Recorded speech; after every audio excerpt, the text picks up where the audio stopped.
Lucas y el segundo se llamó Hechos de los Apóstoles. Y Lucas destaca algunas cosas interesantes de la vida de Jesús.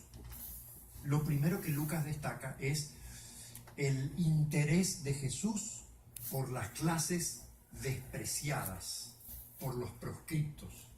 Allí estaban los niños que no contaban, que molestaban. Allí estaban las mujeres que tampoco contaban. Allí estaban los ancianos que ya no servían para nada. Y estaban, bueno, yo estoy diciendo lo que pensaba en la sociedad, no lo que yo pienso, ¿no? Pero vamos a clarification. Estaban los pecadores, que era gente mala, las prostitutas y los publicanos.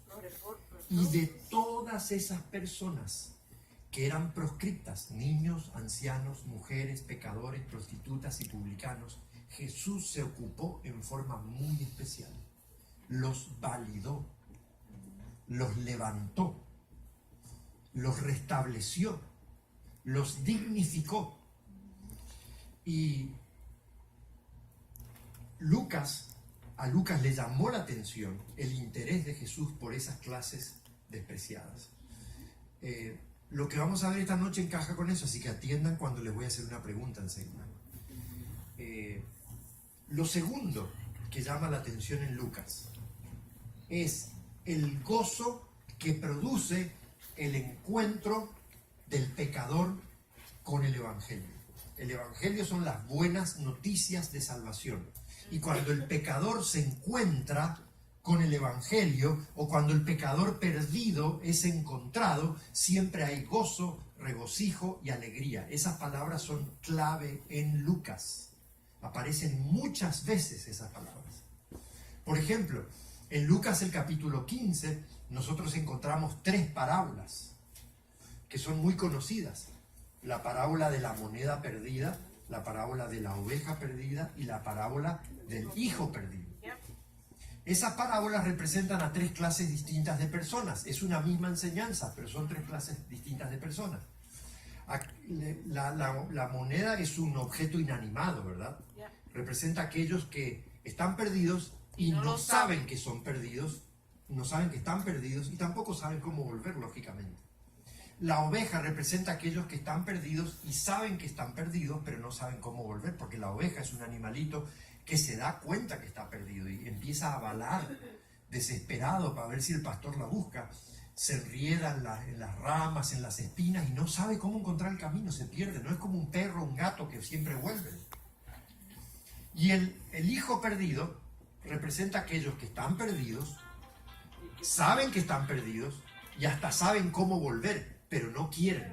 Están en esa condición por voluntad propia. Ahora, ¿cuál es el común denominador? ¿Cuál es el elemento que se repite en las 3 parábolas? ¿Y qué más después? Son buscados y hallados. Y cuando se los encuentra, ¿qué ocurre? Mucho gozo y alegría. Gozo, fiesta, let's party. Enseguida hicieron fiesta. La mujer llamó a las amigas, encontró la moneda que había perdido. El pastor hizo fiesta porque encontró la oveja. Y el padre hizo fiesta porque el hijo que se había perdido regresó. ¿Se dan cuenta? El elemento regocijo por el encuentro. Y un tercer elemento que se repite en forma muy destacada en Lucas es la vida de oración de Jesús. Yo hice todo un estudio minucioso acerca de la vida de Jesús, de oración de Jesús en Lucas, porque ningún otro evangelio, ningún otro evangelista destaca tanto eso, la vida de oración de Jesús en Lucas. Está llena de lecciones, pero no puedo entrar en eso porque ese es otro tema que me llevaría mucho tiempo. Entonces, esos 3 elementos se destacan en Lucas. Marcos escribió para un público gentil, por eso pone a Jesús siempre en Galilea de los gentiles, allá en el norte. Lucas también escribió para un público gentil. Después les voy a hablar de Juan y de Mateo, porque todavía no estudiamos ninguna historia en esos evangelios. Pero bueno, vamos a nuestro relato de hoy. Nuestra historia de hoy está registrada en San Lucas capítulo 19, versículos 1 al 10. Lucas 19, 1 al 10. Y habiendo entrado Jesús iba pasando por Jericó, y he aquí un varón llamado Zaqueo, principal de los publicanos y rico, y procuraba ver a Jesús, quien fuese, mas no podía a causa de la multitud, porque era pequeño de estatura. Y corriendo delante se subió a un árbol sicómoro para verle, porque había de pasar por allí.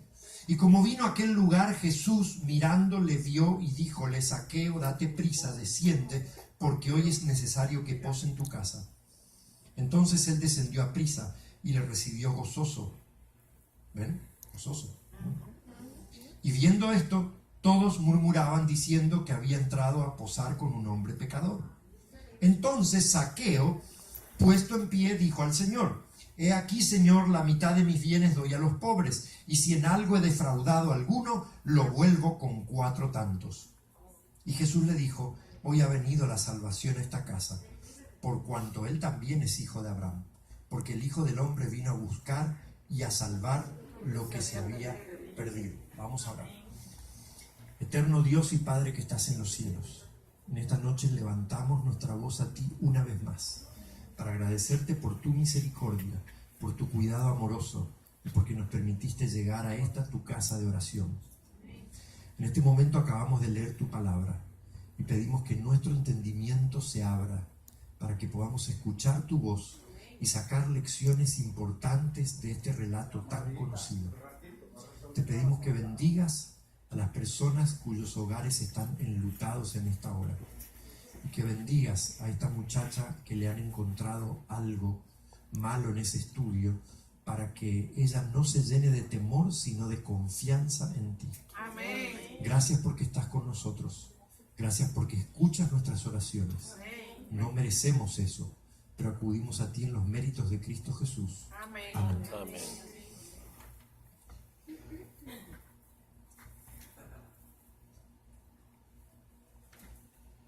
En ciertas ocasiones Jesús fue deliberadamente a algunos lugares a buscar gente con la que él se tenía que encontrar. Esto es muy cierto en muchos relatos de los encuentros personales de Jesús con algunas mujeres u hombres que lo necesitaban y lo estaban buscando. En aquellos hombres y mujeres el Espíritu Santo ya había estado trabajando desde antes. Y Jesús conocía sus historias, porque Jesús nos conoce. Amén. Jesús sabe la dirección donde vivimos. Jesús tiene contados los cabellos de nuestra cabeza. Jesús nos conoce y nos ama y nos busca. Amén. Y en esta ocasión Jesús fue a Jericó, y en esa misma visita se encontró con Bartimeo y con Zaqueo. A la entrada o a la salida de la ciudad, como les dije, el detalle es irrelevante, porque Marcos dice que fue a la salida, Mateo y Lucas dice que fue a la entrada, que encontró a Bartimeo, pero no importa. El tema es que cuando se encontró a Bartimeo, Bartimeo estaba en la salida, pero dentro de la ciudad estaba Zaqueo. Y quiero hablarles un poco de Jericó. Yo les mencioné solamente que Bartimeo vivía en Jericó, pero no dijimos nada de Jericó. Pero es interesante entender un poco acerca de la geografía y la historia y la significación que tenía Jericó en Israel. La combinación del rico suelo aluvional, que era un manantial perenne, y el fuerte sol convirtieron a Jericó en un lugar muy atractivo para establecerse. Zaqueo vivía allí. Los estudiosos señalan que esta era una de las ciudades más antiguas del mundo. Fue la primera que Josué encontró al cruzar el Jordán por uno de los vados más playos cuando conquistó la tierra. Esa Jericó fue lógicamente destruida, porque ustedes recuerdan el relato allí en el libro de Josué. Y la temperatura promedio es de 59 en el invierno y 88 en el verano. Quiere decir que es un clima primaveral, es una temperatura hermosa. Está aproximadamente a 240 metros por debajo del nivel del mar. lo que explica su clima cálido. Jericó era un oasis situado en una planicie cálida que vivía en su propio mundo, sin ninguna otra ciudad a la vista. Los sicómoros eran árboles valiosos y había muchos en Jericó. Los sicómoros podían alcanzar entre 27 y 36 pies de altura, o sea, entre 9 y 12 metros de altura, pero tenían ramas bajas y bien macizas que podían soportar el peso de una persona que se montara en ellas. En la época del Nuevo Testamento, Jericó era famosa por su bálsamo. Era una resina curativa, aromática, conocida por sus propiedades medicinales. Y esto, sumado a que era la capital en el invierno, la convirtió en una ciudad muy importante, populosa y pintoresca. Es lógico que una ciudad como esta, con un tráfico muy grande de comercio y con mucha riqueza, tuviera mendigos a la puerta. Estaba al lado de uno de los principales vados del río Jordán, a unos 8 kilómetros o 5 millas al oeste, 16 kilómetros o 10 millas al noroeste del Mar Muerto y a casi 27 kilómetros o 17 millas de Jerusalén por camino sinuoso. Era usada como ciudad de descanso para gente que tenía casas de fin de semana. Y allí había también un asentamiento militar y un gran movimiento comercial. Era el paso obligado de muchos mercaderes y por lo tanto una ciudad llena de publicanos. ¿Quiénes eran los publicanos? Esto es muy importante entenderlo porque en el Nuevo Testamento aparecen mucho los publicanos.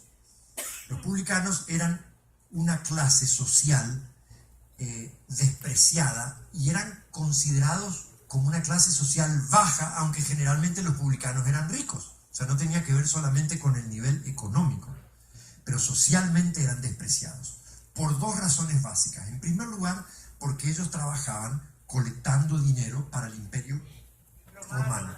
Y Roma había subyugado toda esa zona de Palestina y les hacía pagar tributos.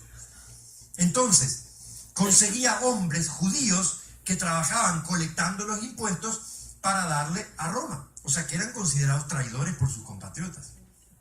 Pero en segundo lugar, eran despreciados porque les robaban. Cobraban mucho más de lo que debían. Cobraban lo que debían cobrar para Roma, pero además ahí sacaban una buena tajada para ellos y aprovechaban hacer algo que en Argentina le llamamos la mordida, ¿no? Así que eran despreciados por esas dos razones. Había dos clases de publicanos. Unos se llamaban Gabai y otros se llamaban moques. Los Gabai eran los que tenían su puestito a la entrada de las ciudades con su mesita y cobraban tributo, impuesto a todo el que pasaba por allí. Eran como peces pequeños, pero los moques eran peces grandes. Los moques dirigían un distrito tributario grande. Mateo, presumiblemente, era un Gabai, pero Zaqueo era un moque. ¿Entienden? Así que Zaqueo tenía bajo su cuidado, bajo su jurisdicción, muchos otros publicanos que trabajaban para él. Lo que significa, ¿qué cosa? A ver. Que ganaba más interés. Ganaba más, porque de todo lo que cobraban los otros le tenían que dar a él una tajada también. Así que los fariseos, los publicanos eran una banda de pillos. Y Zaqueo era el jefe de esa banda de pillos en Jericó, una ciudad destacada con un gran tráfico comercial. ¿Se dan cuenta cómo viene la cosa? Ahora, Zaqueo es una raíz hebrea que transliterada al griego significa... no significa eso. Aunque eran saqueadores. No. Eso es un cognato, solo suena parecido, pero no. Era la forma griega de un nombre hebreo que significa inocente. Y aquí hay algo muy gracioso, ¿verdad? Porque era bien irónico, porque lo que menos tenía Zaqueo era de inocente, porque era el jefe de una banda de pillos. En la historia que nos ocupa, Jesús entró y salió de Jericó para tocar vidas. Se encontró con individuos a los que sanó y salvó. Siempre que Jesús pasaba por los lugares, por las aldeas y las ciudades, algo grande e importante pasaba. Él había venido a esta tierra con el propósito de hacer el bien. El mismo Lucas, que escribe el Evangelio, en su segundo tratado, en Hechos 10:38, dice que Jesús anduvo haciendo bienes y sanando a los oprimidos del diablo. Me encanta esta descripción, esta definición de lo que Cristo había venido a hacer. Anduvo haciendo bienes y sanando a los oprimidos del diablo. Así que Jesús aparece en este relato entrando a la ciudad para salvar, saliendo de la ciudad para sanar, porque él era un caminante incansable, entraba y salía para bendecir, para sanar, para restaurar, para validar a las personas y para que aquellos que eran como cañas cascadas o pábilos humeantes pudieran tener esperanza. Y Zaqueo, de hecho, por el desarrollo de la historia, se ve claramente que era una caña cascada o un pábilo humeante. Pero vamos al análisis de nuestro relato entonces. El versículo 2 dice que Zaqueo era principal de los publicanos y rico. Dijimos que Jericó era una ciudad en la que había muchos publicanos, pero el detalle es que Zaqueo era el jefe de ellos. Estaba en eminencia, era un hombre de poder. Muy probablemente Zaqueo supervisaba todo ese distrito tributario, como les dije, y tenía muchos publicanos trabajando a su cargo. Al ser el jefe de ellos, lógicamente era rico. Se había enriquecido del pillaje y sacaba tajada de lo que hacía cada uno de los pillos que trabajaban para él. Pero el versículo 3 dice algo muy hermoso. Dice, y procuraba ver a Jesús. Esta mañana me puse a leer por quién sabe qué número de veces, porque es un libro que he leído innumerables veces. Me puse a leer En el deseado de todas las gentes, que de paso es un libro que yo les recomiendo fervientemente. Si ustedes nunca lo han leído y se han asustado porque tiene 700 páginas, no le tengan miedo. Arremetan la tarea de leer aunque sea 2 páginas por día y al final de un año la van a terminar. Un año yo decidí hacer mi culto estudiando los evangelios con el deseado de toda la gente al lado, y fue una de las épocas más lindas. Mi visión de la persona de Jesús cambió completamente. Si tú te quieres enamorar de Jesús, lee el deseado de todas las gentes junto con los evangelios. El deseado de todas las gentes es la mejor biografía de Jesús premiada entre 10.000 y está en el Congreso de los Estados Unidos.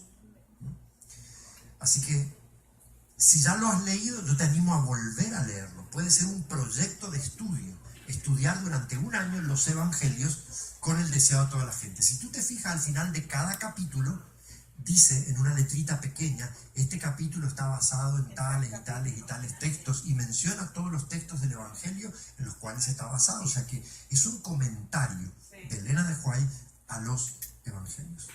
Y esta mañana estuve repasando ese capítulo titulado Zaqueo, un capítulo corto, creo que tiene como 4 páginas nada más. 61. Y dice allí que el Espíritu Santo estaba obrando en el corazón de Zaqueo. Y Zaqueo no estaba conforme con su condición. Tenía plata, tenía poder, pero era una persona despreciable. Y mucha gente que tiene plata y tiene poder tiene también el corazón vacío. Ustedes saben eso. Por supuesto, no es automático, porque a veces nosotros decimos, ¿no es cierto? Se habla de los ricos, dice, ah, sí, pero no son felices, decimos nosotros. Bueno, es cierto que a veces no son felices, pero quisiéramos tener un poquito nosotros de lo que ellos tienen, ¿no es cierto? El problema no está en tener, sino el problema nunca estuvo en las riquezas, según la Biblia. El problema está en el amor a las riquezas, en la confianza en las riquezas, en hacer de las riquezas aquello de lo cual dependemos. Eso sí es un problema. Y el amor a las riquezas, dice Pablo escribiéndole a Timoteo, 1 Timoteo 6:10, si no me equivoco, es la raíz de todos los males. El cual, codiciando el dinero, muchos se desviaron, dice. O sea que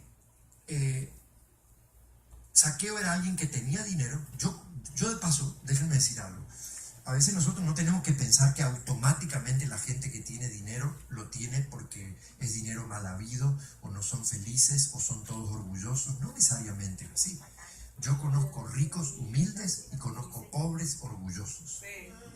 El materialismo no tiene que ver con cuánto tienes, sino con cuánto significa lo que tienes. Hay pobres materialistas porque aman sus pocas porquerías que tienen. Las aman con un amor tremendo. Y hay ricos que son humildes. Yo los conozco. Yo he tenido miembros de iglesia. He tenido miembros de iglesia muy generosos y tienen mucha plata, pero viven humildemente y están dispuestos a compartir. O sea, el asunto no es cuánto tienes, sino cuánto significa lo que tienes. Pero Zaqueo era de los que tenía y no era feliz, porque tal vez probó, como Salomón, con el dinero y con tantas otras cosas, y se dio cuenta que al final el vacío existencial se llena solamente con Dios. Y el Espíritu Santo estaba obrando en su corazón. Y él ya estaba tratando de ser mejor, pero se desanimaba al ver que no era fácil y que la gente lo despreciaba. Así que su corazón ya estaba vibrando por Jesús, pero todavía no había tenido la oportunidad de encontrarse con él. Y el versículo 3 dice, y procuraba ver quién era Jesús. Se ve que Zaqueo se enteró que Jesús había llegado a Jericó, a su ciudad, y procuraba ver quién era Jesús. Ahora quiero que pensemos en nosotros por un momento. Vamos a aplicar esto. Qué lindo cuando alguien procura ver a Jesús, ¿verdad? Procura verlo siempre. Procura verlo cada mañana. Procura buscarlo a través del estudio de la palabra, a través de la oración. Concéntrate especialmente en las escenas finales de su vida y te vas a enamorar de Jesús. Jesús es bello, Jesús es dulce, Jesús es hermoso. Enamórate de él. La Biblia dice cosas lo presenta en forma muy poética, muy bella. Dice que él es el lirio de los valles, la rosa de Sarón, todo él codiciable, el elegido entre 10.000, el amado. Nosotros tenemos que aprender a comulgar con Jesús, a enamorarnos de él, a entender que la vida cristiana se resume en una palabra: Cristo. No hay vida cristiana si solamente hay un conjunto de creencias a las cuales yo adhiero. Ese es el problema que tenemos nosotros, que nos sentimos muy seguros con nuestra doctrina. Y muchas veces nos ufanamos diciendo que no es muy amistoso el lenguaje. De paso, yo les digo, no hablen así porque no queda lindo. Cuando nosotros nos paramos así, decimos con ese orgullo denominacional: nosotros tenemos la verdad. Yo no hablo ese lenguaje, me parece inamistoso. Y a mis líderes les he enseñado que no hablen ese lenguaje desde el púlpito, porque puede venir una visita y dice: ¿y estos qué se creen? O sea, ellos tienen la verdad, son los dueños de la verdad. ¿Y todos nosotros qué somos? ¿Somos mentirosos? ¿Somos fraudulentos? Yo creo que la verdad es un concepto muy sublime. La Biblia dice que Cristo dijo: yo soy la verdad. Y él mismo dijo en la oración sacerdotal: tu palabra es verdad. O sea que yo debería limpiarme la boca para hablar de la verdad, decir: yo tengo la verdad. Ojalá la verdad me tenga a mí, pero la verdad no es patrimonio de un pobre pecador, ni de una pobre iglesia llena de cuitas, de miseria, de desnudez y de ceguera. No es el patrimonio de una iglesia. O sea, nosotros no somos dueños de la verdad, nosotros no tenemos la verdad. Yo estoy convencido, por eso soy un pastor adventista, que mi iglesia tiene el mejor approach al entendimiento de la palabra, claro que sí. Pero yo no soy el dueño de la verdad. Y la verdad es progresiva y nosotros tenemos que crecer en ella y seguir aprendiendo cosas. Pero nosotros tenemos que entender que el verdadero discipulado, un concepto que a veces no entendemos, tiene que ver con entrega, rendición, humillación y sumisión absoluta a Cristo Jesús. Amén. Caminar con Él todos los días. Amén. Conocerlo por experiencia propia. Comulgar con Él. Sin Cristo no hay cristianismo. Y hay Amén. muchos que pretenden vivir un cristianismo sin Cristo. Tienen solamente su membresía en un club y creen lo correcto. Pero la ortodoxia, como se llama eso, no es suficiente. Se necesita también de la ortopraxis, que es la práctica correcta. Nadie se va a salvar por creer lo correcto, sino por vivir correctamente lo que cree. Amén. Y nosotros haríamos bien en repensar un poco eso, porque a veces nos escondemos delante de nuestra doctrina y hasta la usamos como un arma para golpear y despreciar a los demás. Yo te pido en el nombre de Jesús, no hagas eso. Porque la verdad es un concepto sublime, está en Cristo. Y si tú no caminas con Cristo, si tú no conoces a Jesús por experiencia personal, si tú no procuras verlo cada mañana, no tienes nada, la verdad. Tu iglesia puede creer lo correcto, pero eso no alcanza. Porque cuando llegue la hora de la verdad, del ajuste de cuentas, ¿qué es lo que dice que va a determinar nuestra salvación? Muchos me dirán en aquel día, Señor, Señor. Y Jesús le dirá, no los conozco. Los que no tengan aceite, acopio del aceite que es el Espíritu Santo, y que no los conozco significa, yo no tengo una experiencia con ustedes. Ustedes no me conocen, yo no los conozco. O sea, ustedes se declaraban seguidores míos, pero no lo eran de verdad. Esto es serio y debemos pensar en esto. Tenemos que procurar ver a Jesús cada mañana, porque eso es lo que nos hace verdaderos cristianos, otra cosa no. Y aquí dice que Zaqueo procuraba ver a Jesús. Sigue diciendo que él no podía a causa de la multitud. ¿Qué dijimos de las multitudes? Que siempre seguían a Jesús en primer lugar, y en segundo lugar, que eran un estorbo, un impedimento para la gente que buscaba a Jesús. Una vez más encontramos esa verdad. No me estoy inventando nada, vieron que lo estamos encontrando en los relatos bíblicos.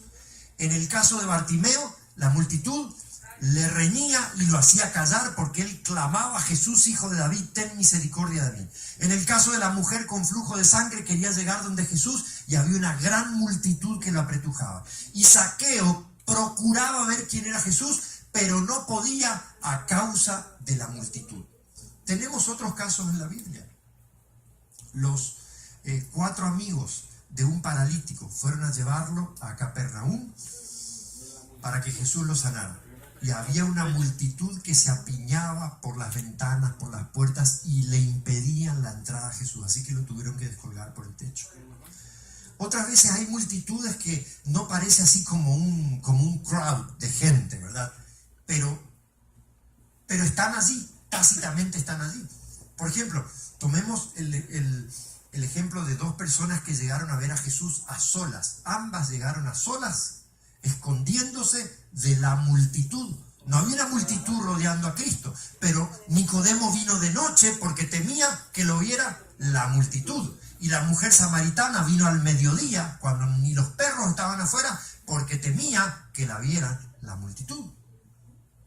Entonces, las multitudes siempre han sido un estorbo, un impedimento para la gente que quiere llegar a Cristo. Y Zaqueo procuraba ver quién era Jesús, pero dice el relato bíblico, no podía a causa de la multitud. Pero no era el único problema que había, ¿verdad? Con él. ¿Qué más? Era pequeño de estatura. Los impedimentos. Cuántos traumas y complejos producen, ¿verdad? Yo no sé cómo te criaste, no sé qué te pasó de niño, pero muchas veces nos metieron complejos por la forma en que nos trataban o se referían a nosotros. Yo conozco personas que fueron objetos de bullying, de burla durante su infancia, y quedaron marcados. Los niños y los adolescentes son muy sensibles a que se burlen de sus defectos físicos, por ejemplo. Que si sus dientes, que si su boca, que si sus ojos, que su cabeza, que si... Y los niños son muy crueles a veces. Se burlan de todo. Y Zaqueo era chaparrito, dicen los mexicanos. Acá no hay mexicanos, ¿verdad? Casi no, ¿verdad? Ustedes no son mexicanos, ¿no? Chaparrito, era bajo de estatura. Y eso muchas veces crea complejos. Yo lo he visto muchas veces. Lo que pasa es que el ser humano como que nunca está conforme con cómo es. Yo soy alto y eso me ofrece algunas ventajas, ¿no es cierto? Yo no necesito escaleras, generalmente toco los techos, saco las cosas de arriba de los estantes, pero me he dado cada golpazo con esas vigas de hierro acá en el punto ciego que me he sentado y he visto las estrellas. Y naturalmente me encorvo y tengo vicios posturales porque todos son más bajos que yo y yo ando encorvado. Pero ustedes se dieron cuenta, los chaparritos muchas veces que tienen el complejo que se llama complejo de petizo. Se paran así, sacando pecho para parecer más alto y en puntita de pies, ¿no? Zaqueo era bajo de estatura. Y yo me imagino, recuerden lo que les dije el otro día, esto no es ser irreverente, esto es tratar de darle vida al relato. Cuando tú estudias el relato bíblico, recuerda que está lleno de huecos que tienes que rellenar con imaginación. Hay partes blancas, porque los relatos son escuetos, son cortos, dice poco. Y tú puedes imaginar que si Zaqueo era un personaje despreciable, porque era traidor y ladrón, y la gente encontraba una razón para burlarse de él, porque era pequeño de estatura, tendría apodos.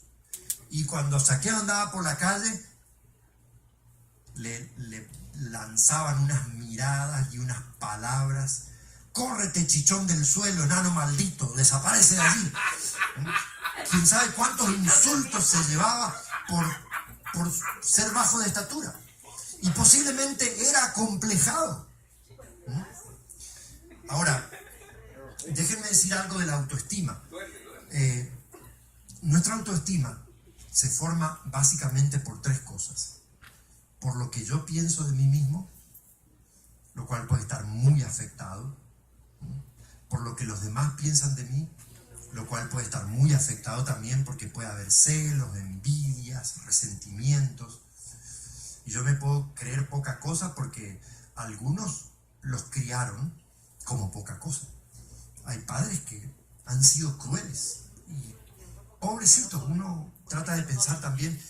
Yo hablaba el otro día con alguien y le decía cuán a menudo tenemos que hacer el ejercicio de imaginación y de empatía y de ponernos en el lugar de los otros. Le decía a alguien, si tus padres fueron así contigo, perdónalos, ora por ellos y trata de entender que quién sabe cómo fueron sus padres con ellos. Y que ellos hicieron lo que podían para educarte, con las herramientas psicoemocionales y espirituales que tenían. Y no hicieron, trataron de hacerlo mejor, pero no les salió muy bien. Y hay padres que son ellos los que causan complejos en sus hijos. Hay padres que les dicen, burro, tú no sirves para nada, no sabes ni para mirar quién viene, no sirves ni para mirar quién viene, todo lo haces mal, no sirves para nada.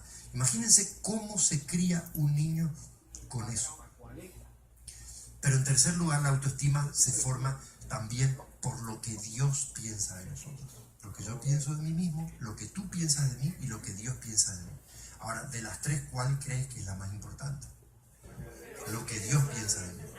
Porque Dios, en primer lugar, no se equivoca.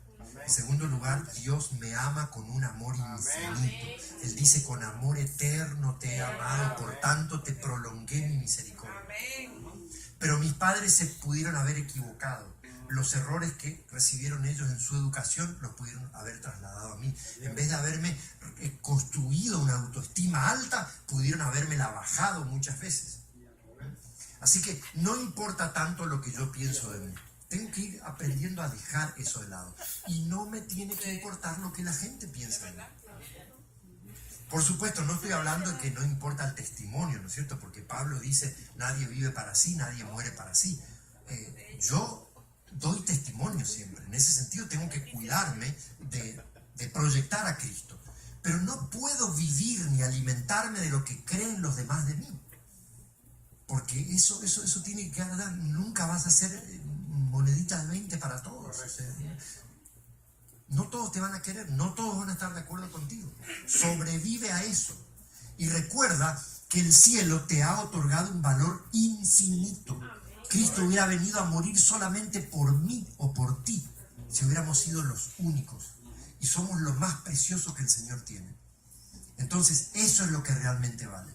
Y cuando la gente trata de tirarme tierra encima y mostrarme cuán malo y cuán inútil soy, cuán mal hago las cosas, yo tengo que recordarme a mí mismo, yo soy un hijo del Rey Celestial. Así que soy un príncipe. Yo soy una hija del Rey Celestial. Así que soy una princesa. Y valgo mucho para el Señor. Así que no te voy a permitir que degrades o sea, que me hagas sentir como tú quieras. Tú puedes decir y hacer lo que quieras, pero yo sé quién soy delante de Dios. Amén. Pero Zaqueo seguramente tenía problemas de autoestima. Sin embargo, miren, es interesante porque el versículo 4 dice que corriendo delante se subió a un sicómoro. Les hablé del sicómoro, que era un árbol bajo, o sea, podía crecer bastante alto, pero tenía ramas bajas y suficientemente fuertes. Así que lo que quiere decir el texto aquí es que Zaqueo se las ingenió para lograr su propósito. ¿Cuál era su propósito? Ver a Jesús. Y era chaparro, pero no era tonto. Así que le buscó la vuelta a la situación. Aprendamos a buscarle la vuelta a las situaciones. Porque la vida muchas veces es complicada. Y aprendamos a buscarle la vuelta. Seamos proactivos, no reactivos. Y cuando hay un obstáculo, aprendamos a sortearlo. O si aparece una piedra, tú puedes hacer dos cosas. Puedes tropezarte en ella y caer de bruces, o puedes montarte en ella para estar más alto. Entonces tenemos que ser inteligentes para poder aprender a sortear los obstáculos y seguir adelante. Y Zaqueo realmente lo hizo. Nunca te rindas ante los impedimentos. Búscale la vuelta a las cosas para ser un triunfador y no permitas nunca que el enemigo se salga con la suya, porque el enemigo arroja muchas sombras en nuestro camino, ¿verdad?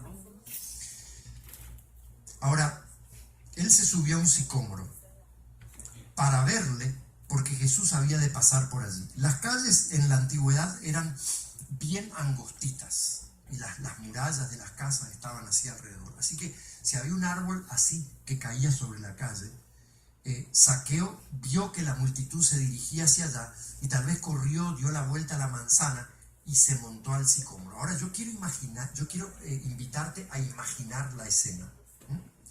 El chaparro, el rico, el poderoso, montado a horcajadas en la rama de un sicómoro, haciendo un ridículo tremendo, tratando de esconderse tal vez detrás de las hojas, porque yo no creo que él quisiera que la multitud lo viera. Él quería ver a Jesús, quería atisbar por el medio de las hojas, pero no quería que nadie lo viera a él. Así que corrió y se subió al sicómoro porque sabía que Jesús pasaría por allí. Insatisfecho con conocerlo de oídas, tenía tanta necesidad de ver a Jesús que sacrificó incluso su dignidad trepándose a aquel árbol. Y el versículo 5 dice algo que me encanta. Dice, y como vino a aquel lugar, Jesús mirando le vio. Mirando le vio. Jesús no solo mira, Jesús ve. Qué maravilla que Jesús no solo mire, sino que vea. Observa la descripción de Cristo en Apocalipsis capítulo 1, versículo 14. Dice allí que Jesús tenía sus ojos como llama de fuego. Eso representa su mirada escrutadora, ante la cual nadie se oculta. Todo lo penetra, todo lo ve, todo lo sabe. A la iglesia de Tiatira, en el capítulo 2, versículo 18, se le repite esta misma presentación, pero intencionalmente, por razones especiales. ¿Cuántos de ustedes nacieron en la iglesia? Nacieron en esta iglesia. Fueron a las clases de escuela sabática de niñitos. 1, 2, 3, 4. ¿Se acuerdan? Esa canción que decía: cuidadito mis manitos lo que tocan, cuidadito mis piecitos donde andan, cuidadito mi boquita lo que habla. Y porque decía que hay un Dios de amor que mirándonos está, cuidadito mis ojitos lo que miran, o mis manitos lo que tocan, etc. O sea, cuidadito lo que hago, que hay un Dios de amor que nos está mirando. Y qué hermoso es que Jesús no solamente mira, sino que ve. Y mirando, le vio. Una cosa es mirar y otra cosa es ver. Cuando dice que mirando le vio, lo que quiere decir es que penetró dentro de su corazón. Vio su verdadera necesidad. Vio al hombre indefenso y lleno de complejos que buscaba a Jesús desde hacía mucho tiempo, pero no había tenido oportunidades, o tenía vergüenza, o la riqueza o el poder se transformaban en un impedimento. Mirándole vio, la mirada de Jesús. Qué mirada de ternura. Ustedes pueden imaginar cómo miró Jesús a Pedro cuando Pedro, presuntuosa, que nunca iba a abandonar a Jesús, lo negó con maldición. Y Jesús dice, y cuando Pedro vio aquella mirada,